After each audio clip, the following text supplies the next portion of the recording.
Jai Hind everyone, I'm Cadet Nicola Murphy Palyan, and today I'm going to speak on an important and growing issue, cybercrime. In today's digital age, the internet has become an essential part of our daily lives. We use it for education, communication, banking, shopping, and entertainment. However, along with these benefits, the internet has also raised to various forms of crime known as cybercrimes.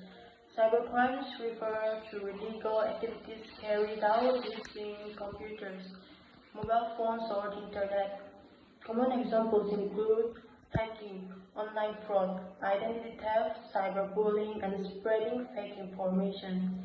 These crimes not only cause financial loss but also damage a person's mental health, reputation, and privacy.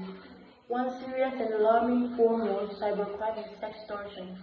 Sextortion is a crime where offenders would threaten victims by using their private photos or videos, which they often obtain through fake social media profiles or hacking.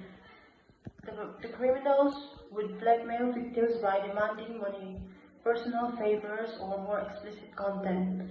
Many young people fall prey to extortion due to lack of awareness and trust in strangers online. And to prevent these cybercrimes, we must follow basic cyber safety rules. We should never share personal information, passwords, or private images online. Strong password, two-factor authentication, and privacy settings should always be used. We must avoid clicking on suspicious links and report any cybercrime immediately to authorities or cybercrime helplines. So, in conclusion, cybercrime is a serious threat in the digital world, but it can also be controlled through awareness, responsible internet usage, and strong cyber laws. And let us use technology wisely and help create a safe and secure online environment for everyone.